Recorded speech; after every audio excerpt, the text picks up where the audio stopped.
जब मैं 22 साल की हुई तो मेरे पिता ने लाखों रुपए दहेज देकर एक इंजीनियर से मेरी शादी करवा दी। ससुराल के ऊपर वाले कमरे से अजीबोगरीब आवाज आती थी। ऊपर का कमरा सालों से बंद था, फिर ये आवाज कैसी है? मेरी सास प्यार से रोज मुझे दोपहर को दाल बनाकर खिलाती थी, जिसे पीते ही मुझे गहरी नींद आ जाती थी। मुझे शक हुआ। राज का पता लगाने के लिए एक दिन मैंने उस कमरे का दरवाजा खोला तो मेरी चीख निकल गई, क्योंकि वहाँ तो मेरा नाम शीतल है और आज मेरी डोली उठने वाली है। मेरे हाथों में मेहंदी लग चुके हैं और पार्लर वाली ने आकर मेरा बहुत अच्छे से मेकअप कर दिया है। एक खूबसूरत लहंगा पहनकर मैं बैठी हुई थी और बारात के आने का इंतजार कर रही थी। मुझे न जाने क्यों अंदर ही अंदर बहुत ज्यादा घबराहट हो रही थी। मेरे पिता ने रमेश के साथ मेरी शादी तय की थी। रमेश एक कंपनी में इंजीनियर है, पर शादी में उन्होंने बहुत ज्यादा दहेज मांगा। मेरे पिता लाखों रुपए खर्च किए। न जाने मेरा ससुराल कैसा होगा। शादी से पहले रमेश से मैं सिर्फ एक बार ही मिली हूँ, पर इतने सारे लोगों के सामने मैं उससे बात भी नहीं कर पाई। उन्होंने मुझे एक बार कॉल किया था, पर मैं डर के मारे ज्यादा बात नहीं कर पाई। उसने मुझे देखते ही पसंद कर लिया था और कहा था कि 1 महीने के अंदर ही वह मुझसे शादी करना चाहते हैं। मेरे पिता और दोनों भाई अच्छी नौकरी करते हैं। उन्होंने देखा कि लड़का अच्छा है, इसलिए दहेज देने को तैयार हो गए। तभी मेरी दोस्त सुनीता हंसते हुए आई और कही, बारात आ चुकी है। बाहर बैंड और पटाखे की आवाज आने लगी। शादी जितनी ही नजदीक आ रही थी, मैं उतना ही ज्यादा घबरा रही थी। मेरी माँ कमरे में आकर कही, अरे तू इतना घबरा क्यों रही है? मैंने कहा, माँ न जाने क्यों आज मुझे बहुत ही डर लग रहा है। पर देखते ही देखते मेरी शादी हो गई। जब विदाई का टाइम आया तो मैं बहुत रोई। मेरे पति ने कहा, इतना मत रो, जब मन होगा तुम यहाँ पर आ जाना। फिर मैं ससुराल आ गई। आज मेरी सुहाग रात है। मैं अपने कमरे में घूंघट ओढ़ के बैठी थी। मेरे पति मेरे कमरे में आए और मुझसे प्यार भरी बातें करने लगे। न जाने क्यों मुझे बहुत ही अजीब सा महसूस हो रहा था। हम थके हारे सो गए, लेकिन अचानक ही रात को मेरी नींद खुल गई। ऊपर वाले कमरे से कुछ अजीब सी आवाज आ रही थी। मुझे बहुत ही डर लगने लगा। मैंने अपने पति को उठाया। मैंने कहा, मुझे अजीब अजीब आवाज आ रही है। उन्होंने कहा, डरने वाली कोई बात नहीं है, ऊपर से ऐसी आवाज आती है, तुम सो जाओ, वहाँ पर कोई भी नहीं है। मेरे पति ने मुझे पकड़ा और धीरे धीरे मुझे नींद आ गई। अगले कुछ दिनों तक मेरे आसपास कोई न कोई रहता था। मैं घर की नई दुल्हन जो थी, तो आसपास के लोग या कोई न कोई रिश्तेदार मुझसे मिलने आ जाया करते थे। मेरे पति ने भी ऑफिस से छुट्टी ले रखी थी। इन सब चीज़ों में मैं काफ़ी थक जाती थी। रात के वक्त मुझे वह आवाज़ सुनाई दिया करती थी, लेकिन मुझे मौका ही नहीं मिला इसके बारे में पता लगाऊं। रात को सोने से पहले मेरे पति ने कहा कि कल से मुझे काम पर जाना होगा। अगले दिन जब मेरे पति काम पर चले गए और नौकरानी कमरे में झाड़ू लगाने आई, मैंने उससे कहा, तुमने ऊपर वाले कमरे में कोई आवाज सुना है क्या? एक पल के लिए मुझे लगा कि वह चौंक गई। अगले पल उसने मुझसे कहा, नहीं तो भाभी, मुझे तो ऊपर के कमरे से कोई भी आवाज नहीं आती है। पर मुझे ऐसा लगा कि उसे कुछ पता है। जब काम करने वाली चली गई और मेरी सास नहाने गई, तो मैं सीढ़ी के ऊपर वाले कमरे में गई। आज 15 दिन हो गए थे मेरी शादी के, और मैं अब तक घर के ऊपर वाले कमरे में नहीं जा पाई थी। मेरे पति ने कहा था, ऊपर वाला कमरा सालों से बंद है, तुम उस कमरे को मत खोलना। लेकिन आज मेरे पति और सास नहीं है, तो मैं ऊपर वाले कमरे के पास गई। मैंने देखा दरवाजे पर ताला लगा हुआ है, पर जैसे ही मैं कान लगाकर सुनने लगी, मेरे ससुर वहाँ पर आ गए। उसने मुझसे कहा, बहू तुम इधर क्या कर रही हो? ऊपर वाले कमरे में कोई भी नहीं आता है। उन्होंने यह बात इतने गुस्से में कहा कि मैं चौंक गई। मैंने कहा, पापा मुझे यहाँ से अजीबोगरीब आवाजें आती है। उन्होंने कहा, यह कमरा सालों से बंद है, तुम्हें कोई दिमागी बीमारी तो नहीं है ना? कहीं तुम्हारे माँ बाप ने पैसे देकर पागल लड़की तो नहीं थमा दिया? मैं उनकी बात सुनकर हैरान रह गई। सर झुकाकर मैं नीचे उतर आई। उन्होंने पीछे से आवाज लगाते हुए कहा, दोबारा इधर मत आना। मैंने देखा घर की नौकरानी भी ऊपर वाले कमरे में सफाई करने नहीं जाती है। जब मेरी सास नहाकर बाहर निकली तो मेरे सास ससुर मिलकर कुछ बातें करने लगे। मैं रसोई में जाकर खाना बनाने लगी कि मेरी सास अंदर आ गई। उन्होंने कहा कि मैं दाल बना देती हूँ। मैंने कहा, मैं सब कर दूंगी, आपको तकलीफ करने की कोई जरूरत नहीं है मम्मी। उन्होंने कहा, दाल तो मैं ही बनाती हूँ हर रोज। घर के लोगों को मेरे हाथ का बना हुआ दाल पसंद है। उस पर मैंने कोई भी बहस नहीं किया। मैं अपना काम खत्म करके वहाँ से निकल गई और मेरी सास दाल बनाई। मेरे पति माँ बाप के इकलौते बेटे हैं। मेरे सास और ससुर खाना खाने लगे। मेरी सास ने मुझे काफी प्यार से दाल परोसा और कहा, बेटा तू भी खाना खा ले हमारे साथ। मैंने दोपहर का खाना खाया और मैं अपने कमरे में चली गई। न जाने क्यों मुझे बहुत नींद आने लगी। मुझे दोपहर में खाने के बाद सोने की आदत नहीं है। मैंने सोचा शादी की थकावट के कारण ही शायद मुझे नींद आ रही है, तो मैं सो गई। शाम होते मेरे पति काम से वापस आ गए।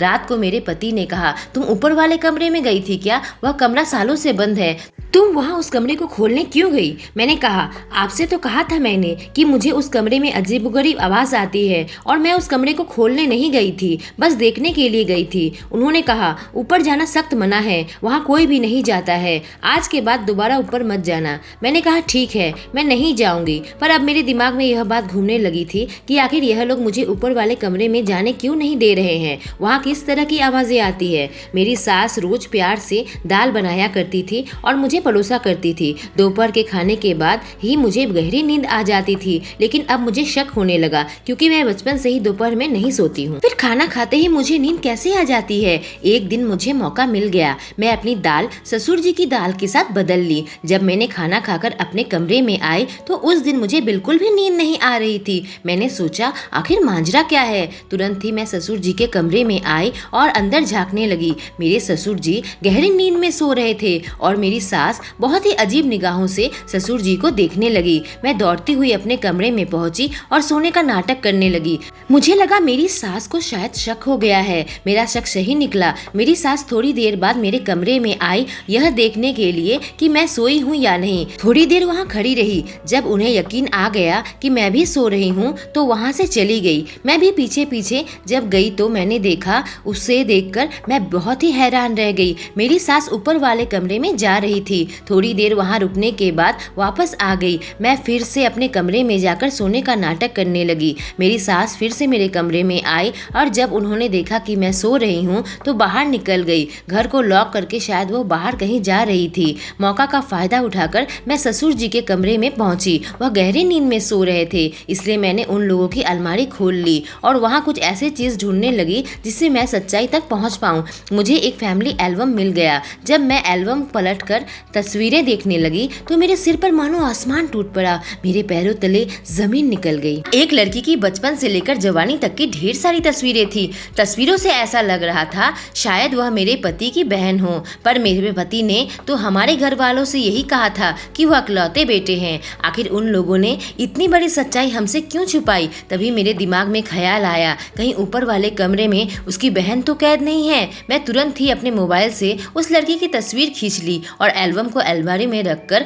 अलमारी बंद कर दी। जैसे ही मैं उनके कमरे से निकलकर बाहर जाने लगी, मैंने देखा बाहर का दरवाजा कोई खोल रहा है। मेरी सास आ चुकी है। अब मेरे कमरे तक पहुंचने का मेरे पास कोई भी रास्ता नहीं है। मैं दौड़ती हुई किचन में चली गई और चाय बनाने लगी। मेरी सास ताला खोलकर अंदर आई तो देखी मैं किचन में हूँ। ऐसा लगा मुझे देखकर वह चौंक गई। वह मेरे पास आई और कही, तुम यहाँ क्या कर रही हो? तुम तो सो रही थी ना? मैंने कहा, आप मुझे देखकर ऐसे क्यों चौंक गई? अभी अभी मेरी नींद खुली है और उठते ही मेरे सिर बहुत ज्यादा भारी हो रहा है, इसलिए चाय बनाने आई हूँ। सब ठीक तो है ना? आप घबरा क्यों रही हैं?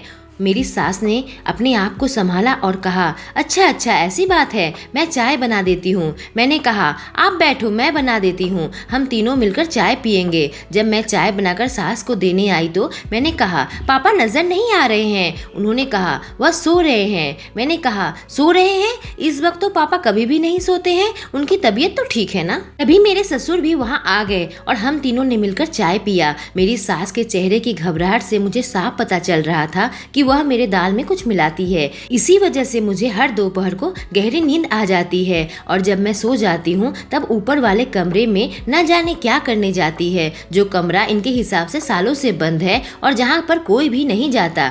पर अब मैंने फैसला कर लिया था कि राज का पता लगाकर रहूंगी। यह लोग जो खेल मेरे साथ खेल रहे हैं उसका पर्दा मैं उठाकर रहूंगी। अचानक ही मैं उस लड़की के बारे में सोचने लगी जिसकी तस्वीर मैंने एल्बम में देखी थी। सबसे पहले तो मुझे मुझे इस लड़की के बारे में पता लगाना होगा। अगली सुबह जब मैं सब्जी वाले से सब्जी लेने गई तो मेरी एक सहेली भी वहाँ पर आई और वह मेरे ही उम्र की कुंवारी लड़की है। उसके पिता उसकी शादी के लिए लड़का ढूंढ रहे हैं। मुझे यकीन है कि उसे हमारे परिवार के बारे में सब पता होगा। मैंने अपने मोबाइल से तस्वीर निकालकर और उससे पूछा, तुम इससे जानती हो क्या? यह बात सुनकर वह मेरी तरफ हैरानी से देखने लगी। ऐसा लगा कि वह उसे जानती है। उसने कहा, तुम मजाक कर रही हो क्या? मैंने कहा, मैं मजाक क्यों करूंगी, मुझे तस्वीर घर पर मिली इसलिए मैंने सोचा कि तुमसे पूछूं। उसने कहा, घर पर तो होगी ही ना, यह तुम्हारी ननद है। यानी मेरे पति ने अपने बहन की बात मुझसे छुपाई है। मैंने कहा, यह अभी कहाँ पर है, कुछ बता सकती हो क्या? वह बहुत ही हैरान हो गई और मेरी तरफ ऐसे घूरने लगी जैसे उसे विश्वास ही ना हो रहा हो कि मुझे इसके बारे में पता ही नहीं है।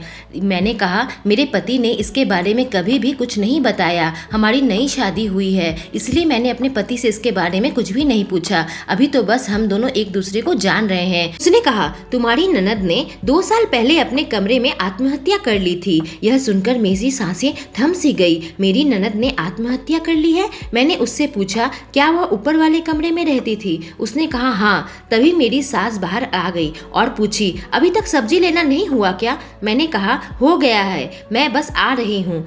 मैं घर के अंदर आ गई। मैंने जो कुछ भी सुना मुझे अपने कानों पर यकीन नहीं हो रहा था। जब रात को मेरे पति घर पर आए तो हम दोनों ने काफी देर बात की, फिर हम सो गए। मेरे पति एक धोखेबाज है। उसने मुझसे अपनी बहन का सच छुपाया। जरूर उन्होंने उस कमरे का भी कुछ राज छुपाया होगा। मुझे ऐसा लगता है उस कमरे में कोई है, या तो कोई इंसान या कोई आत्मा। अब एक ही रास्ता है, उस कमरे में जाना है। अगले दिन दोपहर को जब मेरी सास ने मुझे दाल परोसा तो मैंने दाल पीने से मना कर दिया। मैंने कहा, आज मेरे दाल पीने का बिल्कुल भी मन नहीं कर रहा है, आज बस थोड़ा सा ही खाकर सो जाऊंगी, मुझे बहुत नींद आ रही है। मेरी सास को मेरी बातें कुछ सही नहीं लगी। उसने कहा, दाल तो पीना ही पड़ेगा, मैंने इतनी मेहनत से बनाई है। मैंने अपने दाल का कटोरा उनको देते हुए कहा, आप पी लीजिए माँ। उनका चेहरा मानो फीका पड़ गया। मैंने खाना खाया और अपने कमरे में चली आई और आकर मैं लेट गई। थोड़ी देर बाद मेरी सास मेरे कमरे में दबे पांव आई और देखी कि मैं सो रही हूँ।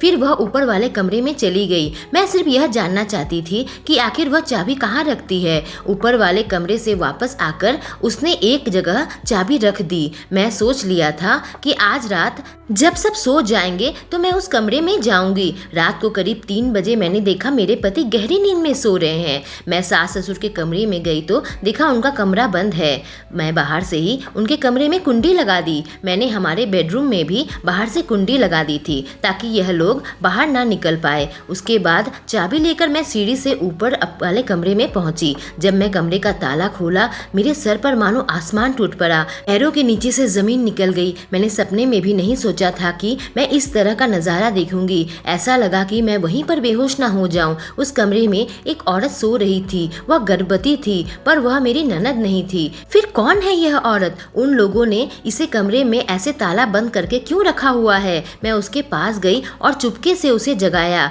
मुझे देखते ही वह कुछ बोलने जा रही थी कि मैं उसका मुंह दबा दिया। मैंने कहा, घबराओ मत, मैं तुम्हें बचाने आई हूँ। मुझे बताओ तुम कौन हो और तुम्हें इस तरह से इस कमरे में क्यों बंद करके रखा हुआ है? उसने कहा, मैं रमेश की पत्नी हूँ। यह सुनकर मुझे बिल्कुल भी यकीन नहीं हो रहा था।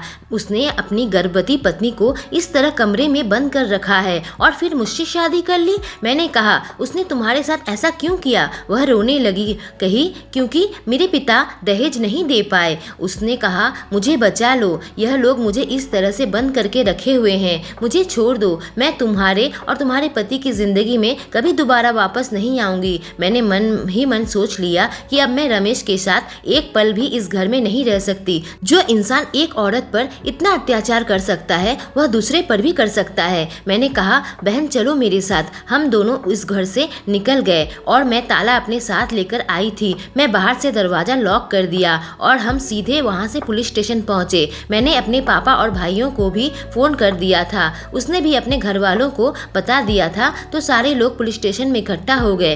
पुलिस की टीम मेरे ससुराल में आई और उन तीनों को गिरफ्तार कर लिया। मैंने दहेज का सारा पैसा और सामान वापस ले लिया और अपने पति को तलाक दे दिया। उसकी पहली पत्नी भी अपने मायके वापस चली गई। हमें पता चला कि उसकी बहन भी इन लोगों की वजह से ही आत्महत्या की थी और मोहल्ले के किसी को भी कानो कान खबर नहीं थी कि रमेश की पहली पत्नी इनके कैद में थी। फिर क्या था, मैंने अपनी जिंदगी नए सिरे से शुरू की और मेरे ससुराल वाले अपने किए की सजा भुगत रहे हैं। दोस्तों, इसी तरह के चटपटे स्टोरीज के लिए मुझसे जुड़ें और चैनल को सब्सक्राइब करें।